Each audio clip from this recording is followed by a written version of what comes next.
Alright everyone, welcome to another Flying Predator Battle Report. Today we have Zins right here. What up? And we have myself, Jay White, and Metal Rancor. He's not playing, but he's just showing out. But he did help us with our beautiful new table. You'll see there's an article up about the Frontline Gaming Table War gaming mat, which is absolutely awesome. And we did a lot of paint work on our terrain. You can kind of see there's some dry brushing there. There's this real cool piece that Metal Rancor painted. Looks great. If you want a tutorial, please let us know in the comments. We'd be happy to put something up for you guys. So there's kind of our table. And so right now, Zins and I are doing a BOA mission style. So we rolled up BOA. BAO, bro. Yeah. Sorry. We rolled up the scenario 3, which is the Relic is primary and Big Guns Never Tire is secondary. As you can see, I've got Space Marines primary with Grey Knight allies playing against Zins' Necron force that you saw in the last battle. So our Relic, obviously right here in the middle, that's that farce here, and we've got 4 objectives, 1 in each deployment zone, and then 2 in each deployment zone. So we've got 1 back there. This corner, by the way, this is Zins' deployment zone. You can see he's got his Aegis line right there. Okay, we've got another objective right here behind the Aegis line. We've got the Relic, yes. We've got another objective right here in my deployment zone. And we've got 1 more objective all the way back there in my deployment zone.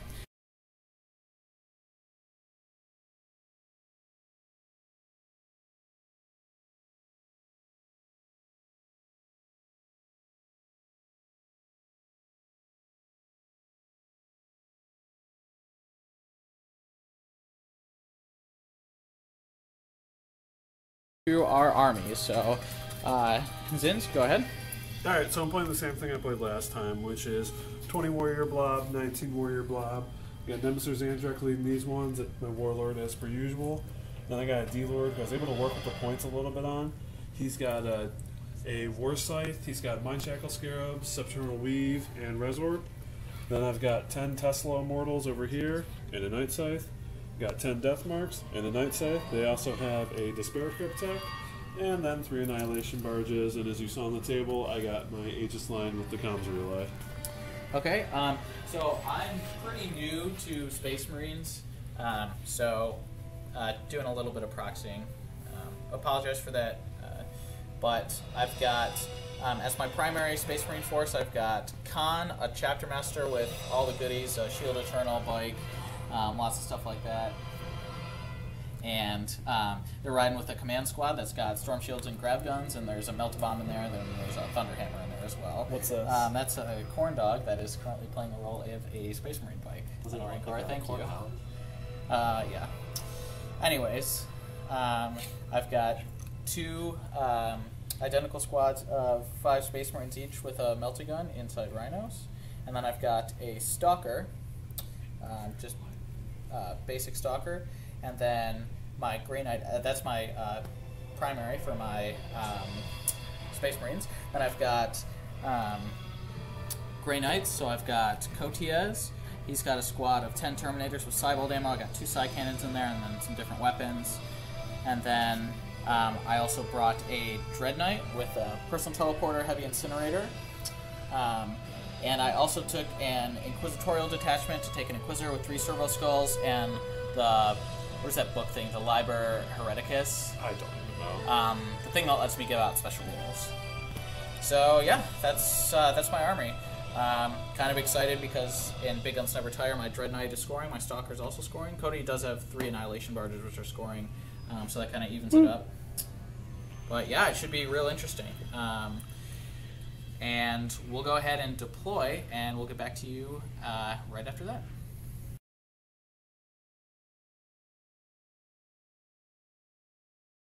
Hey, welcome back. We're here at deployment. So my deployment, you can see over here, I deployed first. I deployed kind of centrally because I'm going to have some scout moves, my bikes and Terminator. My bikes and Terminators are over here. They're looking to maybe... grab that relic that's over there conveniently. Dread Knight here. My Stalker's back here, so I can pick out some of those nice targets over there. And then I'll let Zins go over his deployment. I put the Aegis line right in the center. I've got my death marks. I'm probably going to pick them up and Veil of Darkness them over to that stuff. I ended up marking the Terminator unit because I figured that's where I'm going to get the most bang for my buck. Then I got the, I thought you were marking the Dread Knight. Annihilation Barges here, which I'm just going to zoom on up, and then everything else is going to kind of swarm objectives, and we're going to hope for the best. This is going to be a tough matchup for me, but what are you going to do? That makes it more fun. Is that what we got? Yeah.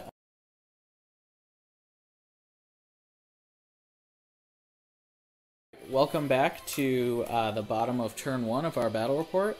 So you can see the landscape has changed quite a bit. Space Marines turn 1, we pretty much did nothing. We killed like 3 Necron warriors. We did do 2 hull points to that from the Stalker that was back here. Just took a couple sniper shots at it. Actually did my dual fire thing, which was pretty cool. Worked out real well. Dual fire thing. The servo tracking. Whiffed completely on one of the what are those called? Annihilation barges, and then did a significant chunk of damage to the other one. Unfortunately, I did not get first blood, but Zins did by dropping these guys in here, and it was a ballsy deep strike on his part, but I was kind of stupid, and I took too many wounds on my Inquisitor that was there, so he died. Yeah, I played demons for a while. I'm good at deep striking. I always hit. And then those guys moved up, took some shots. Annihilation Barges took some shots. Those guys took some shots at my Terminators, which got whittled down, but they made all their leadership checks, so they're fine. Yeah, basically cut the Terminators in half and knocked out a single bike. Yeah, knocked out one bike. Moved up my whole army, kind of doing what Necron's got to do and getting a little closer, but... Yeah, so my plan is I'm going to kill those guys pretty hard. I've got a lot shooting at them. Oh, yeah. They're gone. So they're going to die. The bikes, I don't know. I'm thinking about what I'm going to do. I got to measure some stuff out if I want to go that way or if I want to go that way. And then this guy is probably going to shunt and do some cool stuff. Cool stuff. That's so specific. Yeah, either that or he's just going to assault these guys and kill them and then shunt in another turn. But yeah, so that's kind of where we're at right now. Cody got first blood, and I didn't really do much. But that's fine because assault is where I'm going to shine. So, all right, we'll get back to you at the bottom of turn 2.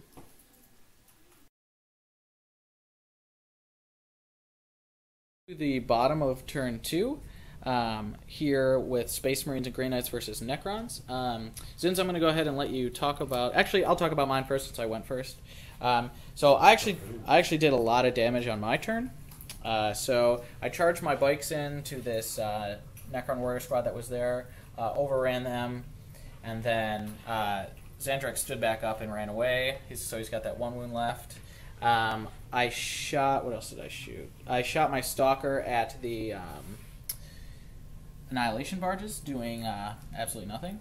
I got my Space Marines out, and I shot a bunch at these Cryptex, also flamed them with the Dread Knight, then charged in. So they're still locked in combat right now. My Dread Knight lost a wound to Overwatch. And then my Grey Knights, before the Rhino moved in front of them, they shot at that Necron Warrior squad over there, and they did some damage. And then my Rhino, which emptied out its Space Marines, turbo boosted in front of them to give them cover. And they are currently holding the relic right now. And then, Zins, you want to talk about your turn? Yeah, basically what I did is I just decided to kind of move everything into my army and do kind of as Justin wanted and poured all my shots into the bike unit. I started by trying to take out the Apothecary, which I actually ended up doing. I took out the Apothecary, killed 1 guy, inflicted a wound on... Did I do one to Khan and the Chapter Master, or just the Chapter Master? Both. Alright, so I did a wound to both of the guys. Chapter Master's down to 2 wounds now. I tried to charge my Lord in, because I figured I'm down to 1 wound. Worst case scenario, I'm going to die and stand back up, because I always stand back up. And sure enough, that's what happened from Overwatch, because he was prescienced. And then I poured a couple shots into the Space Marine Tacticals, killed a couple of them, maybe hoping for a leadership test or a lucky arc, which I always love arcing.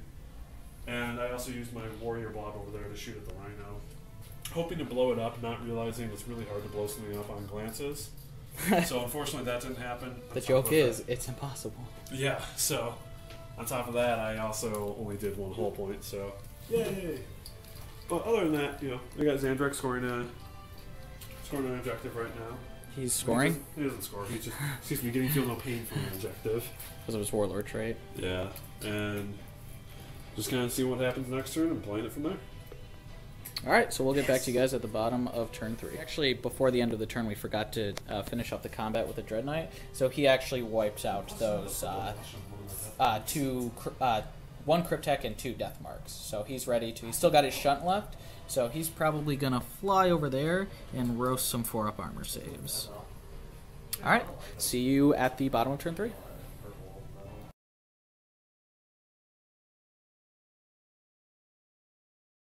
Welcome to the bottom of turn 3. So for Space Marines, we did some stuff and shot some things. We killed the Destroyer Lord. He didn't stand back up with some rending shots from my Psy Cannons on my Grey Knights that have the Relic. My Stalker, being the champion that it is, shot at the 2 Night Size, blew off the weapon on this one, and stunned this one. So Stalker's been clutch. Move these guys in here so they can be in range of that objective. My bikes totally... Your bike's barely... Oh yeah, my bikes got double ones and just barely got into a charge with the Annihilation Barge. And then subsequently got killed, which gave Zin's Warlord. So he has Warlord and First Blood. And my Chapter Master charged into this, immobilizing it and stunning it or something, so it's down to 1 hull point, which sucks. I was kind of hoping to kill that, but that's okay. And then my Dread Knight flamed the crap out of all these warriors, who proceeded to fail their morale check, and they're currently running away. Xandrek is still sitting pretty. So yeah, the Space Marine turn went real well. I killed everything that I needed to except for this Annihilation Barge. And Zins, why don't you tell us about your turn? All I really was able to do is I shot a bunch of the Terminators, couldn't do a thing. Couldn't save my life with how many shots I poured into them. And the way this had to move, because I ended up diving, I had to shoot at this guy, and I could only do 1 hull point to it. Funny enough, I actually gave it Tank Hunters from Xandrek, which is, God, I just love Xandrek. Then I got my Immortals out, kind of going for the craziness of seeing if I could maybe do something to those Grey Knights, poured into the bike squad to remove it, and that was my turn. Okay, so pretty much for me, I just have to make sure I don't get shot off the Relic, because Cody right now has Linebreaker, First Blood, and Warlord. I can possibly get Warlord if I go kill Xandrek over there with my Chapter Master. He's a tough cookie, though. He is currently line breaking right now, too, so... and then I have to try and kill the scoring unit. I've pretty much got big guns locked down. I've got a scoring unit here, here, that one with the Relic, and a big gun unit here. And also, he hasn't used his Shunt move yet, so he can still do that, but he's probably going to attack those warriors. Check out those Mortals. Yep. So we'll get back to you end of turn 4.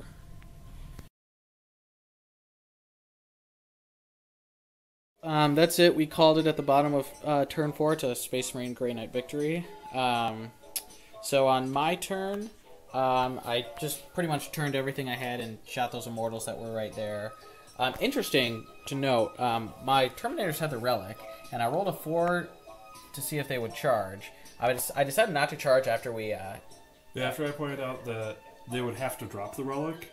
Because you can't move more than 6 inches in any phase, and after my pile-in, I would have had to have moved a total of 7 inches. I mean, then we also figured out that since he has a Demon Hammer, he would have piled in last, and most likely they would have died first, but wasn't a chance I was willing to take. Yeah, it's an interesting point. Yeah, just interesting thing to note about the Relic. Yeah, exactly. So everything pretty much shot at that. The Stalker decided to split fire at the Annihilation Barge that's still alive over there, and decided to take out one of the Night Scythes, because the other Night Scythe was basically, didn't have a gun, so it was basically just a flying brick at that point. And so we'll come around here to where I charged Xandrek, killed him, he stood back up, then we slapped each other in Zinz's turn. And no, you didn't kill him. I never failed the saves. No, you failed one save. You stood back up. I felt no pain on it. Oh yeah, that's right. I never died. Yeah. Okay. And then these Annihilation Barges are just kind of sitting here. This one's immobilized, so can't do much. So we called it because Zins really doesn't have any models left. These guys are falling back. This is still a scoring unit, but he's really got no way to shoot me off the Relic. And I have Linebreaker right now, and could possibly get Warlord as well. So we would need to shoot me off the Relic and kill my Chapter Master, which really was unlikely to happen. But he did have First Blood, Warlord, and no Linebreaker. He would have also needed to get Linebreaker as well. So we just kind of called it. So I guess let's go over our thoughts. So Zins, what do you think? This is the third time we've been running this list. Second time we've recorded it. How do you feel it performed? I like the list. Out of the 3 games I played, the first one I got annihilated. Things just turned rough. I wouldn't want to count that one. The second one I just got barely edged out by a pretty solid Eldar Tau list. So that one I'm not too upset about it. I can take that or leave it. This one was a pretty hard-hitting list, and I played the bikes really poorly. I shouldn't have advanced my entire force. I should have really just kind of at least tried to take a second turn to pour all my fire into the bikes and at least cripple them, and then go for the scoring units. Yeah. And that's what made it kind of tough for me, is I feel like I forgot how fast bikes can move, because dear God are they fast. Well, plus I scout them with con first turn. Exactly. So. I mean, that particular unit is insanely fast. And so I really played that unit wrong more than anything. I feel like I should have gone with the Cryptox. The Death Marks. I should have tried to pour them into the bike unit. I mean, I should have just gone full out on that bike unit, and I didn't. And that's what really got you into a position to sweep up both my big blobs, which close combat's awful for them. And then my Immortals kind of got to a point where they had to go on a suicide run as well, because it was all or nothing, really. But what you gonna do? I mean, I'm learning with the list. I'm liking the list. Just does not feel strong enough. Well, I think the thing with the way that you play your list is you have to play to the objectives. Like, your scoring units are just so hard. And I think with the objectives a little bit more in mind, you could have pulled off something a little bit, more. A little trickier. Yeah, a little trickier in that game. Which would have also been kind of playing to the bikes, too. Yeah. I think that would have been the biggest key, is I needed to play to the bikes, and I needed to shoot off whatever got on the Relic, and tried to go from it from there. But I didn't play it right, and that was my biggest thing that didn't help. I mean, there was no dice rolls to bitch about in this one. I feel like because if I don't get into close combat with those Necron warriors, besides the fact that I had the heavy incinerator on my Dread Knight, like, there's just nothing I can do. They're going nowhere, especially with the Warlord trait of Feel No Pain. I mean, those suckers are going nowhere behind an Aegis line. Yeah. So what do you think was your best unit this game? Probably my best. I enjoyed Zandrak. I mean, Zandrak is always an all-star. He takes so much abuse and just keeps getting back up. I mean, I love playing Zandrak. I kind of went for. I think I kind of admitted defeat the second I broke my Destroyer Lord off, trying to charge those. Bikes. Yeah, he went down kind of like a bitch to the grav guns. But what are you gonna do? I mean, he had one wound, and I honestly just played my odds of standing back up because I tend to do pretty well with that. Which he did, but. Then died again. He died again. So what are you gonna do? Yeah, my list actually, I'm kind of impressed with it. I didn't really have like a plan or anything, but I just kind of threw a bunch of really sweet units together, and it worked out really well. The big blob of Terminators that you can scout up with that special Inquisition piece of war gear is real cool, because once they get to the middle of the board, they can just hit everything, and they're so hard to remove, and they're a scoring unit, and then we've got Kotias, so they're just really good. The Dread Knight's always really awesome. He was just jumping around, finishing off units. So he did a really great job. The Heavy Incinerator is what I always take on him, just because it's a Torrent Flamer, and it's so good against almost every troop choice in 40k. The 2 small squads in the Rhinos, they barely got touched. I mean, that's usually what happens when you have all these real big hard-hitting units. The Stalker was an all-star. I mean, yeah, Stalker was great. I mean, it really does depend your matchup, because if you get thrown against someone who has no flyers, no flying monster creatures, and no skimmers, you're doing nothing. Yeah. But I mean, it's cheap enough that throwing away the points and the occasional lucky snapshot is going to be kind of sweet. It's only 75 points. I know, it's real cheap. The thing is awesome. Yeah, they're almost free. And it's on a Predator chassis, so it's armor 13, so it's real hard to move. Kotias, obviously a beast. My Inquisitor went down like a bitch. But, that was kind of my fault. Yeah, I mean, I I felt like I did a solid job on removing him. Yeah. So that was one of the goals, was to take away those extra rules. Yeah. But yeah, overall it was a good game. I really, really like this list. I was really impressed with it. I think the bike squad obviously is really, really good. The bike squad's tough. They're super The chapter resilient. master just tanks everything in the front, and you got Feel No Pain with the apothecary. They've got the grav guns are just insane. They're basically like the way Wraiths used to be in 5th edition, but more mobile, harder hitting, and have a range attack. I mean, what's not to love? Yeah, I mean they're expensive, but it's totally worth it. But I still think my favorite thing about it is just, God, how nice this plain mat looks. Yeah, it's just so good. Yeah, this is our first battle report on the new mat. So it's the Table War. Frontline Gaming Table War. Yeah, Frontline Gaming Table War gaming mat. It's really awesome. You should definitely check out Frontline Gaming's website. They've got a bunch of different varieties. The Urban Combat one is really cool. You can check out our article, but it's got all the deployments laid out, and it adds so much to the game. We painted the terrain too, and it's just so much better playing on this gaming surface. So yeah, getting my ass handed to me felt more fun. But yeah, there you have it. So so far in battle reports, I'm undefeated. Yay! All right, see you next time, guys. See ya.